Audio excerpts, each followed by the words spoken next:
Hello friends, வணக்கம். இன்றைக்கி ஒரு மொபைலில் டேட்டா ரெக்கவரி பண்ணுறது எப்படி அப்படிங்கிறத பற்றி பார்க்கலாம். ஸோ இந்த ஃபோன் வந்து பார்த்திங்கன்னா சாம்சங் A50. இந்த ஃபோன் வந்து லாரியோ பஸ்ஸில் டயரில் வந்து ஏறிச்சுன்னு நினைக்கிறேன். ஸோ இது வந்து ஃபுல் டேமேஜ், டிஸ்பிளே எல்லாமே டேமேஜ் ஆகிடுச்சு, போர்டே வந்து பெண்ட் ஆகிடுச்சு.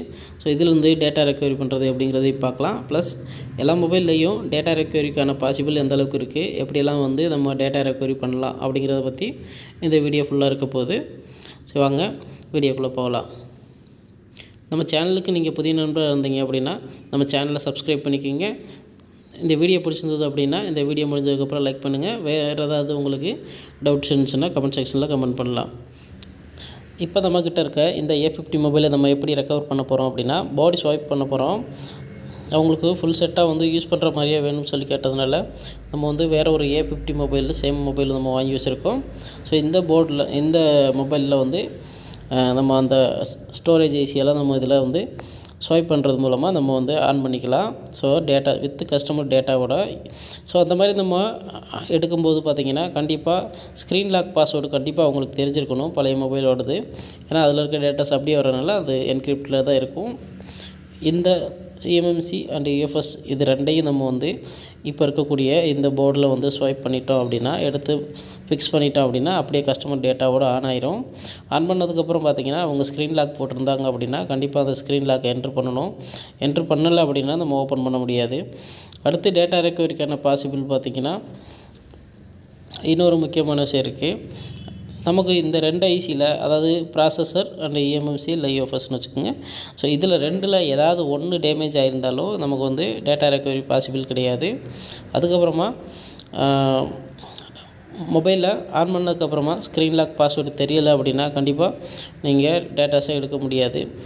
சம் மாடல்ஸில் வந்து பார்த்திங்கன்னா ஸ்க்ரீன் லாக் பாஸ்வேர்டை கிராக் பண்ணுவாங்க. ஸோ அந்த மாதிரி கிராக் பண்ணும்போது ஸ்க்ரீன் லாக் பாஸ்வேர்டு மட்டும் ரிமூவ் பண்ண முடிஞ்சால் மட்டும்தான் டேட்டாஸை வந்து நம்ம எடுக்க முடியும். சப்போஸ் அந்த மாதிரி ஸ்க்ரீன் லாக் பாஸ்வேர்டு நம்ம மறந்துட்டோம் அப்படின்னா மேக்ஸிமம் 99% வந்து பார்த்திங்கன்னா டேட்டாஸ் கிடைக்காது. நம்ம வந்து ஃபுல்லாக எரேஸ் பண்ணி தான் ஆகணும், அந்த கண்டிஷன் போயிடும். ஸோ கண்டிப்பாக இந்த மாதிரி வந்து டேட்டா ரெக்கவரி பண்ணணும் அப்படின்னா ஸ்க்ரீன் லாக் பாஸ்வேர்டு கண்டிப்பாக தெரிஞ்சிருக்கணும். ப்ளஸ் வந்து இந்த ஸ்டோரேஜ் ஐசி eMMC இது ரெண்டுமே வந்து பார்த்திங்கன்னா டேமேஜ் இல்லாமல் இருக்கணும். ரேம் டேமேஜ் ஆனால் பிரச்சனை கிடையாது, நம்ம வேறு ஒரு ரேம் வந்து யூஸ் பண்ணிக்கலாம்.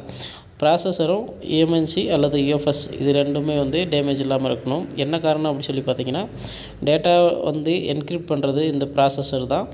எந்த ப்ராசஸர் நமக்கு வந்து என்கிரிப்ட் பண்ணிச்சோ சேம் ப்ராசஸர் தான் நமக்கு வந்து டீக்ரிப்ட் பண்ணும். வேறு ஒரு ப்ராசஸரை நீங்கள் போட்டு ஆன் பண்ணிங்க அப்படின்னா கண்டிப்பாக மொபைல் ஆன் ஆகும். பட் ஆனால் அதை நம்மளோட யூசர் டேட்டா ஃபைல்ஸை ரீட் பண்ணாது, அதை டீக்ரிப்ட் பண்ணாது. ஸோ அதனால் சேம் ப்ராசஸர் நம்மக்கிட்ட இருந்தால் மட்டும்தான் அந்த ஃபோனை வந்து நம்ம டேட்டா லாஸ் இல்லாமல் ஆன் பண்ண முடியும். ஓகேங்களா? ஸோ ஓகே, இந்த ஃபோனில் நம்ம வந்து ப்ராசஸர் அண்டு UFS வந்து டேமேஜ் இல்லாமல் இருக்குது. ஸோ அதனால் வந்து பக்காவாக ஆன் பண்ணிடலாம். இப்போ நம்ம அந்த ப்ராசஸ் தான் பண்ணிகிட்ருக்கோம். ஸோ இந்த மாதிரி உங்கள் கையில் ஏதாவது ஒரு ஃபோன் வந்து ஃபுல் டேமேஜ் ஆகிடுச்சு, கண்டிப்பாக கஸ்டமர் டேட்டா வேணும் அப்படின்னு நினச்சிங்கன்னா ஸ்க்ரீன் லாக் பாஸ்வேர்டு ஞாபகம் வச்சுருந்தீங்க அப்படின்னா கண்டிப்பாக நமக்கு வந்து கொரியர் பண்ணுங்கள், பக்காவாக ரெடி பண்ணிக்கலாம். டேமேஜ் இல்லாமல் இருந்ததுன்னா வேறு ஒரு போர்டில் நம்ம ஸ்வைப் பண்ணிக்கலாம். ஓகேங்களா? ஸோ நெக்ஸ்ட்டு பார்த்திங்கன்னா நமக்கு டேட்டா ரெக்கவரியில் வந்து நிறைய பேர் கேட்டது அப்படின்னா, ஸ்க்ரீன் லாக் மறந்துட்டு எனக்கு வந்து ஸ்க்ரீன் லாக் மட்டும் ரிமூவ் பண்ணி கொடுங்க, உள்ள இருக்க டேட்டாஸ் எரேஸ் ஆகாமல் எனக்கு வந்து அன்லாக் பண்ணி கொடுங்க அப்படிங்கிறது தான் நிறைய பேரோட கொஸ்டினாக இருந்தது. ஸோ இதுக்கு என்ன ஆன்சர்னு பார்த்திங்கன்னா, அப்படி வந்து பாசிபிள் வந்து ரொம்ப கம்மிங்க. மார்க்கெட்டில் இருக்க மாடல்ஸில் ஒரு 90% மாடல் வந்து சப்போர்ட்டட் கிடையாது. வெறும் 10% மாடல்ஸ் தான் அந்த மாதிரி சப்போர்ட்டடில் இருக்குது. அதுக்கான டூல்ஸும் பார்த்திங்கன்னா ரொம்ப எக்ஸ்பென்சிவில் இருக்குது. அந்த டூல்ஸ் எல்லாம் பார்த்திங்கன்னா என்ன பண்ணணும் அப்படின்னு சொல்லி பார்த்திங்கன்னா, நம்மளோட ஸ்க்ரீன் லாக் பாஸ்வேர்டு இருக்கக்கூடிய அந்த லொக்கேஷனை கண்டுபிடிச்சி அதை மட்டும் எரேஸ் பண்ணிடுவோம், டேட்டாஸை விட்டுட்டு. ஸோ அந்த மாதிரி எரேஸ் பண்ணதுக்கப்புறம் ஃபோன் வந்து ஸ்க்ரீன் லாக் இருக்காது, நம்ம அப்படியே யூஸ் பண்ணுற மாதிரி அன்லாக் பண்ணலாம். ஸோ இந்த மாதிரியான டூல்ஸ் பார்த்திங்கன்னா நமக்கு இப்போ மார்க்கெட்டில் ரொம்ப கம்மியாக இருக்குது. வெறும் 10% மாடல்ஸை மட்டும்தான் இந்த மாதிரியான டூல்ஸ் வந்து சப்போர்ட் பண்ணுது. ஸோ மேக்ஸிமம் நீங்கள் பாஸ்வேர்டு மறக்காமல் இருக்கிறது நல்லது.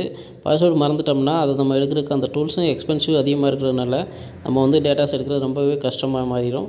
ஸோ அந்த டூல்ஸும் நம்ம கையில் யாரும் லோக்கலில் யார்ட்டையுமே இருக்காது, ரொம்ப எக்ஸ்பென்சிவ். ரொம்ப கம்மியான பேர்கிட்ட தான் அந்த மாதிரி டூல்ஸ் எல்லாம் இருக்குது. ஓகேங்களா? ஸோ ஓகே ஃப்ரெண்ட்ஸ், இப்போ நம்ம வந்து பார்த்திங்கன்னா இந்த போர்டில் இருந்து ஐசியெல்லாம் எடுத்து நம்ம அந்த போர்டில் ஃபிக்ஸ் பண்ணிட்டோம். இப்போ ஃபோனை ஆன் பண்ணி நம்ம வந்து கஸ்டமரோட டேட்டாவோட ஆன் ஆகுதா அப்படிங்கிறத நம்ம வந்து லைவாக பார்க்கலாம். ஓகேங்களா? ஓகே, இந்த வீடியோவில் வந்து பார்த்திங்கன்னா டேட்டா ரெக்கவரி மெத்தட்ஸில் போர்ட் ஸ்வாப்பிங் மெத்தட் நம்ம வந்து பண்ணியிருக்கோம். இது போக வந்து ஸ்க்ரீன் லாக் மறந்துட்டால் அந்த டேட்டாஸ் அழியாமல் அன்லாக் பண்ணுறத பற்றி சில விஷயங்கள் சொல்லியிருக்கோம். அதுபோக சில மெத்தட்ஸ்லையும் அன்லாக் பண்ணுறாங்க.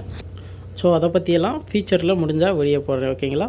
டேட்டா ரெக்கவரி சம்மந்தமாக நீங்கள் கான்டாக்ட் பண்ணும்போது போர்டு ஸ்வாப்பிங், அதாவது போர்டு டேமேஜ், ஓல்டு போர்டு வந்து டேமேஜ் ஆயிடுச்சு அப்படின்னா அதை மட்டும் ரெக்கவர் பண்ணுறதுக்காக கான்டாக்ட் பண்ணுங்கள். ஸ்க்ரீன் லாக் மறந்துட்டு யாரும் கான்டாக்ட் பண்ண வேண்டாம்.